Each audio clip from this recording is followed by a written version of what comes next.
Madame, Monsieur, bonjour et soyez les bienvenus. Pour commencer, l'actualité nationale, une délégation du Woroba a été reçue hier par le président de la République, Alassane Ouattara, à sa résidence dans la commune de Cocody.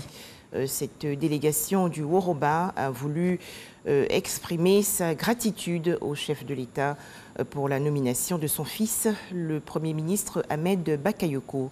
Le président de la République, Alassane Ouattara, a quant à lui souligné qu'il a fait le bon choix avec la nomination de Ahmed Bakayoko à la primature.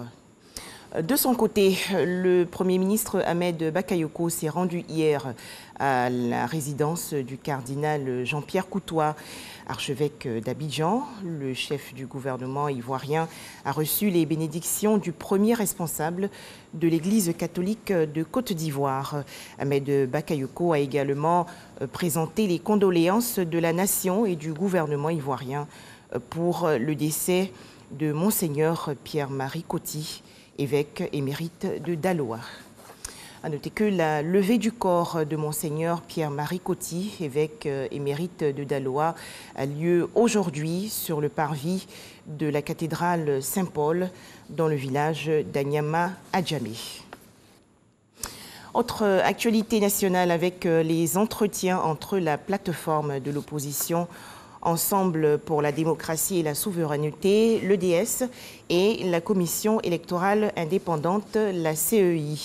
La plateforme Ensemble pour la démocratie et la souveraineté a voulu s'enquérir des raisons officielles de l'absence du nom du candidat à la présidentielle de 2020, Laurent Gbagbo, sur la liste électorale provisoire.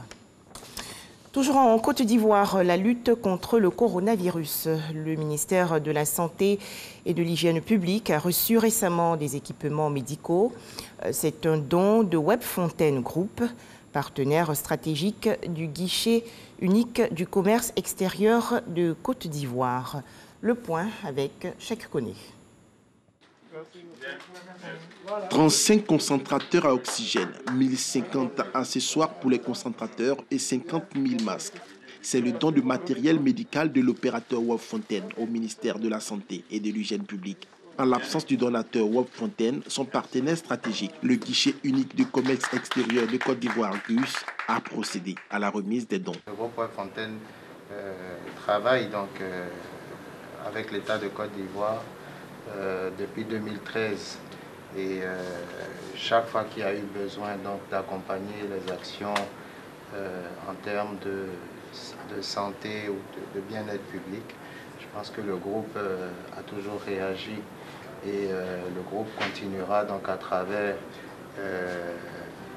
la relation qui existe aujourd'hui avec la Côte d'Ivoire, mais avec le guichet unique du commerce extérieur, d'apporter tout son soutien. Prenant la parole en sa qualité de ministre de tutelle du GUS, Souleymane Diarra-Souba a rappelé le contexte de création de cette structure étatique. Depuis le 1er juillet 2019, l'État de Côte d'Ivoire a créé la société GUS Côte d'Ivoire, qui est une société à participation publique majoritaire, qui a en gestion en fait le guichet unique du commerce extérieur de Côte d'Ivoire. Ceci étant, la société GUS Côte d'Ivoire bénéficie de l'assistance technique des Webfontaine Group, qui est un groupe important qui avait eu en fait la concession de ce guichet-là de 2013 jusqu'en 2019. Le ministre Aka Wole a quant à lui remercié son collègue du gouvernement pour son soutien permanent dans la lutte contre la Covid-19. À la date du 2 août 2020, la Côte d'Ivoire enregistre 16 182 cas confirmés, 11 801 guéris et 102 décès.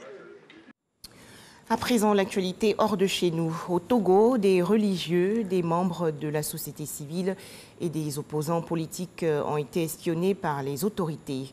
Annonce faite par des journaux français et britanniques. Ces deux journaux affirment avoir identifié jusqu'à présent 6 Togolais dont les téléphones portables ont été infiltrés par le logiciel Pegasus, commercialisé par la société israélienne NSO Group. Ce logiciel permet de géolocaliser une personne, de lire ses messages et mails.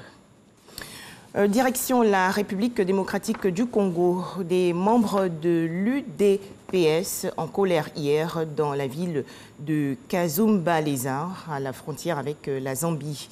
En cause, l'assassinat par des hommes armés dans la nuit de dimanche d'un homme qui, selon les responsables du bureau local de l'UDPS, est le secrétaire de la structure dénommée Parlement debout. Enfin, soupçonné de corruption et sous le coup d'une enquête de la Cour suprême espagnole, l'ex-roi Juan Carlos a annoncé hier sa décision de quitter le pays. Dans une lettre adressée à son fils, le souverain Felipe VI. Merci de nous avoir suivis. 13h, le journal.